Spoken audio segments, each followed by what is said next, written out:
Yo tout le monde, on se retrouve pour une nouvelle vidéo. Donc il s'agit de la présentation du deck Yeux Bleus, donc la première vidéo de 2022, mon deck préféré dans sa version la plus complète. On va commencer par le main deck. Donc évidemment 3 Chaos Max, qui est indispensable pour le deck et très difficilement gérable par la méta actuelle. Ensuite 3 Dragons Blancs Yeux Bleus, évidemment. Tutorisable, invocable spé et tout, donc évidemment indispensable. Surtout pour le Dragon des Abysses aux yeux bleus que je joue en x3 également, qui permet justement de pouvoir proc ses effets si on a Dragon Blanc aux yeux bleus dans le cimetière ou sur le terrain. Donc ça permet simplement de pouvoir bénéficier de ces effets qui sont vraiment très puissants de tuto.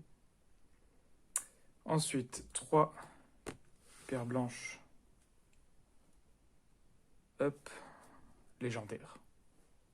Donc ça permet de tutoriser Dragon Blanc aux yeux bleus quand elle est envoyée au cimetière.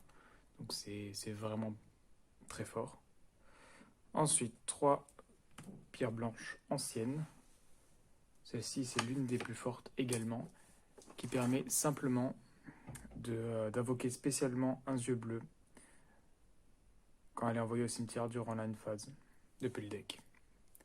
Et en plus, elle permet de se bannir du cimetière pour récupérer un yeux bleu du cimetière dans la main. Donc c'est super fort. Ensuite, pour contrer un peu la méta, Miradora, qui est un dragon. Gros intérêt, donc il s'invoque spé, c'est un dragon, donc ça peut proc l'effet de yeux profonds. Et en plus, ça permet simplement d'annuler un effet d'un monstre sur le terrain. De l'extra qui a plus de 2000 d'attaque. Donc ça permet d'annuler tout ce qui peut potentiellement envoyer au cimetière, bannir sans cibler le dragon, le Chaos Max. Donc du coup, ça enlève des possibilités de le gérer. Comme j'en parlais, le dragon aux yeux profonds, que je joue que x1, parce que malheureusement c'est vrai que. Mais voilà, et je pense qu'on peut le sortir que x1, même si c'est l'une des cartes principales du deck pour moi. x1 malheureusement pour éviter le break. Dragon alternatif aux yeux bleus que je joue également x1. C'est pas le plus fort. Clairement, le Abyss c'est beaucoup plus intéressant. Et donc du coup, alternatif, pas besoin de mettre un plus de x1. Clairement pas. Esprit, c'est pareil. C'est très puissant parce que du coup, non seulement ça permet de bannir une magie piège quand elle est invoquée, mais en plus ça permet de se sacrifier en effet rapide quand l'adversaire contrôle un monstre pour pouvoir invoquer spécialement un dragon mangeux depuis la main. Donc c'est très intéressant, mais uniquement x1. Tempeste, maître des tempêtes, qui sert à la fois pour pouvoir l'invoquer spé, donc c'est un monstre de niveau 7, donc on peut faire des synchros 8 ou des exis de rang 7, mais en plus qui sert, parce que du coup c'est un monstre vent, Miradora, à pouvoir tuto en envoyant les deux, donc du coup c'est très intéressant. Également, et évidemment, forme du chaos x3 pour les magies, pour pouvoir invoquer Chaos Max, donc c'est obligatoire. La mélodie du réveil des dragons, qui est une carte vraiment très intéressante, parce que son effet n'est pas une fois par tour. Elle permet de tutoriser non seulement Chaos Max, mais aussi Dragon Blanc aux yeux bleus, et alternatif. Donc du coup, ça reste beaucoup de possibilités de target. Transaction, hein. Comme on peut voir, on joue beaucoup de niveau 8. 3, 6, 7, 8. Donc 8 niveau 8. Même 11 avec les Chaos Max. Donc il y a beaucoup de targets pour transaction, étant donné qu'en plus qu'avec la pierre blanche ancienne on peut les récupérer. Donc on les récupère, on fait transaction, on pioche 2. Très fort. Machine Bingo, une carte qui permet de débrick vraiment, et qui permet en plus de tutoriser la forme du chaos. Surtout quand on a 3 dans le deck, on choisit 3 formes du chaos, et du coup on récupère la forme du chaos. Donc ça permet simplement de tuto la forme du chaos, ou même d'autres cartes si on break et tout, donc même Chaos Max si on a déjà la forme du chaos. Ensuite, une carte que j'ai rajoutée il n'y a pas longtemps, et qui m'a été donnée en conseil par un ami, mais parce que du coup je galérais à gérer Fleur de Lys. Je voulais jouer Gouttelette de base, mais Gouttelette ne peut pas annuler Fleur de Lys. Donc du coup, Livre de la Lune peut le faire parce que du coup, elle peut mettre en face verso Ecclesia. Donc du coup, au final, même s'il se paye Fleur de Lys, il ne pourra pas annuler l'effet de Chaos Max sans cibler. Donc ça enlève encore plus de possibilités à l'adversaire de pouvoir gérer Chaos Max. Ensuite, Sanctuaire du Dragon, x3. indispensable. Non seulement elle peut envoyer un monstre dragon, mais si c'est un monstre dragon normal, elle peut envoyer un autre monstre dragon. Donc si on envoie Esprit qui est considéré comme normal au dragon blanc œuf bleu, on peut envoyer une autre carte comme Pierre Blanche ancienne. C'est généralement celle qu'on envoie, qui permet simplement de spé après. Ensuite, Sacrifice inutile, qui fonctionne à peu près pareil que Sanctuaire du dragon. Donc très fort. Et le Ravin des dragons, qui est une carte aussi indispensable, mais que x1 pour éviter le deck, qui permet d'envoyer un monstre de la main au cimetière et de pouvoir envoyer un dragon depuis le deck au cimetière. Étant donné qu'en plus elle est tutorisable par la lien 2 Dragonité, donc c'est très très fort. Donc là, c'était pour le main deck. Donc le main deck fait 42 cartes. J'ai pas pu le réduire plus. Déjà de base, je jouais carte de l'harmonie que je ne joue plus. Parce que je me rends compte que les pierres, elles partent plus souvent avec Sanctuaire, Sacrifice inutile, ou même en les défaussant avec même la mélodie ou d'autres cartes, ou même dans les synchros, en les normes et tout. Donc du coup, les cartes de l'harmonie ne servent plus. Et en plus, contrairement à Transaction, on ne peut pas tutoriser les niveaux 8 du cimetière avec la pierre. Donc du coup, ça sert à... Enfin, le niveau 1 du coup. Parce que Transaction, on peut tuto les niveaux 8 du cimetière à la main. Mais les niveaux 1 ne sont plus tutorisables quand ils sont au cimetière. Donc du coup, carte de l'harmonie, pas utile. Ensuite, pour l'extra deck, c'est pas une partie très importante du deck, mais ça reste quand même pas mal. Parce que du coup, le deck fonctionne beaucoup de lui-même. Si on utilise extra deck, c'est vraiment en dernier recours. Donc, Dragon de jeu mêlé aux yeux bleus qui permet de faire une fusion sans utiliser polymérisation. Ça peut toujours être sympa. Le dragon argent aux yeux azur que je joue x1. Donc, tous les dragons, je joue x1 pour éviter justement pour pouvoir proc l'effet aussi de yeux profonds que je joue que x1. Mais ça reste quand même intéressant. Donc, pareil, ça permet de faire une sacro 9. Donc le charge Borel, le savage de charge Borel, qui peut être fait facilement avec Tempeste, Miradora et un synthoniseur 1, donc les pierres. Avec les liens qu'on joue, ça peut être sympa. Ensuite, la Lumicatrice Dragon Rouge Arc Démon qui permet, lorsqu'elle est invoquée par synchro, enfin même pas, une fois par tour, d'être autant de monstres que l'adversaire contrôle, qui ont été invoqués spécialement et qui ont une attaque inférieure ou égale à cette carte, et on fait 500 points de dommage pour chaque carte qui sont détruites. Donc du coup, c'est très très fort.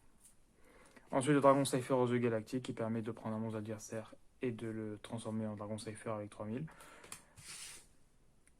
Dragon hiératique du Seigneur Heliopolis qui permet de faire le ménage, clairement. Donc on peut sacrifier autant de monstres de la main ou du terrain pour pouvoir péter des cartes, donc c'est très fort. Le Dragoubilion qui est très très intéressant, qui permet de cibler, enfin de prendre deux numéros du deck, d'en mettre un matérialisé et l'autre en monstre principal pour pouvoir l'utiliser. Donc c'est très intéressant. Le Ténèbres Armé, le Dragon d'Annihilation, qui demande 2 monstres de niveau 7, donc avec sûrement un Tempeste et un Miradora, donc ça permet de faire une liste de rang 7 qui est intéressante. Donc au niveau des numéros, le numéro C92, 82, 57 et 17, qui servent du coup de target pour le numéro 97. Et pour les liens, on a la fameuse lien 2 Romulus, qui permet de tutoriser le ravin des dragons, donc très très fort. Le dragon fusionnaire aux yeux galactiques, l'intérêt c'est qu'il est dragon et qu'il demande de monstres lumière, donc c'est très simple à faire. Il a 2000, donc ça fait une grosse attaque, au cas où si on veut faire un lien et qu'on veut se débarrasser de monstres. Et Pisty, si on veut se débarrasser d'une pierre. Donc on peut faire Pisty, en plus vu que c'est des dragons, on peut invoquer Spé dans les zones pointées par 2 monstres dragons, donc c'est très très fort. Donc on va passer aux exemples de main, pour montrer un peu le combo principal. Alors moi j'ai fait une compo qui est 100% nombrique.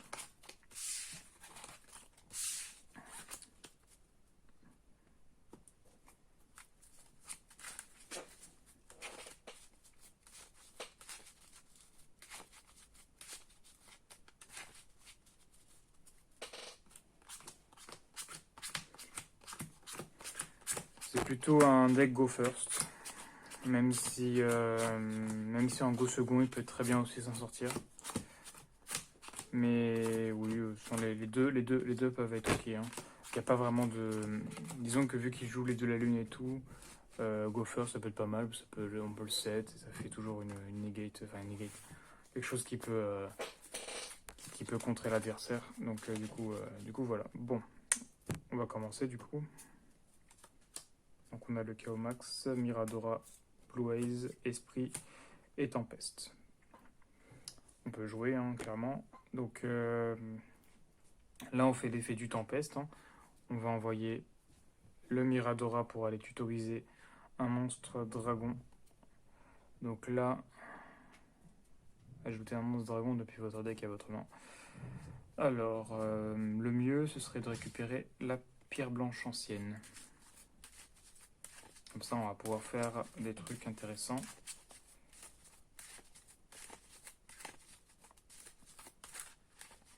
Là, on n'a pas une main excellente, hein. Mais on peut toujours essayer de faire les choses. Donc on fait ça, on fait lien 1, on fait Pisti. Et du coup, avec la pierre blanche ancienne une phase, on va invoquer Spé. Donc on n'a pas Spé le Abyss parce qu'on n'a pas Blue Haze du terrain ou au cimetière. Donc ce qu'on va faire, c'est qu'on va Spé Blue Haze directement en fait, hein. Donc on Spé Blue Haze. Donc là, on a un monstre à 3000 et un monstre à 1000. Là, on n'a pas une main incroyable. Mais de toute manière, on ne peut pas faire grand chose de plus. Donc voilà. Si on aurait peut-être pu faire une synchro 8 avec Tempeste et la pierre. Ce qui aurait permis peut-être de faire Charge Borel, mais ça il n'y a pas grand-chose là, puisque la pierre est au cimetière. En norme, en spé, ben là on aurait pu faire celui-là, à la limite. Dans tous les cas, voilà, ça aurait été compliqué. Donc voilà. Là, c'était pas une très très bonne main. Normalement, en tour 1, on fait le Chaos Max. On aurait pu très bien aussi garder le Miradora pour pouvoir contrer les liens adverses et pouvoir spé. Ça aurait fait une negate en supplémentaire. Alors, tac, tac, tac, tac et tac. Ok, donc là on fait l'effet alternatif, on spé. On va norme la pierre blanche. Du coup, la synchro utilise un monstre normal, donc on peut pas faire la synchro, on va faire Pisti. On va set le livre de la lune. Lui, il est considéré comme dragon blanc de bleu lorsqu'il est... D'accord, ok. Le nom de cette carte devient dragon blanc de bleu tant qu'elle est sur le terrain ou dans le cimetière. Donc là, ça va être très intéressant. Parce que du coup, on a fait Pisti et dragon alternatif et on a set le Book of Moon. Donc là, ce qu'on va faire, c'est qu'on va récupérer le dragon des abysses. Donc là, du coup, on a quand même plein de monstres, hein, c'est déjà pas mal. Et avec le dragon des abysses, on va récupérer Forme du chaos. À son invocation, c'est son effet. Il récupère soit une magie rituelle, soit une polymérigation. Et en fin de tour, vu qu'on contrôle encore Dragon blanc yeux bleus, on va pouvoir récupérer Chaos Max. Donc ça veut dire que le prochain tour, on va pouvoir faire plein de trucs. Étant donné qu'en plus, si on détruit un de nos Blue Eyes, on peut invoquer Dieu profond. On a encore le livre de la lune pour nous protéger. Donc là, c'est une main correcte. Très correcte, on peut encore faire des trucs.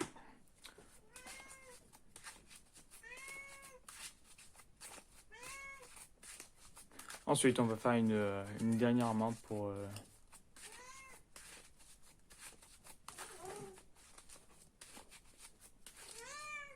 Alors, en exemple de main, du coup. Tac. Alors là, c'est encore mieux parce qu'on a vraiment tout. Alors là, on va pouvoir faire des trucs très intéressants. Donc du coup... on peut faire la mélodie en envoyant Miradora. On va récupérer Chaos Max et alternatif. Du coup, on révèle Blue Haze, on fait alternatif. D'accord, jusqu'à là c'est ok. Ensuite, on va faire transaction pour pouvoir envoyer le dragon blanc du bleu afin de pouvoir piocher 2 cartes.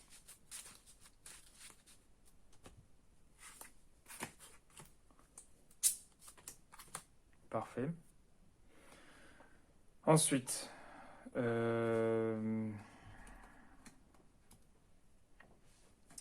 ravin des dragons, on envoie Blue Haze. On va aller envoyer la pierre blanche ancienne. Forme du chaos. On va bannir un Blue Haze. On va faire le chaos max. Parce qu'on peut bannir aussi dragon blanc bleu depuis cimetière. Fin de tour, effet de la pierre blanche ancienne. On a un dragon blanc bleu au cimetière et même sur le terrain, parce que du coup il est considéré comme dragon blanc bleu. On fait le dragon des abysses aux yeux bleus. Et on va pouvoir récupérer depuis le deck du coup forme du chaos. Ainsi que... Alors, soit on récupère. Quoique non, ouais, c'est pas plus mal. On va peut-être récupérer carrément. Parce que du coup, c'est un monstre dragon qu'on peut tuto. Et ben, on peut récupérer du coup le dragon blanc aux yeux profonds.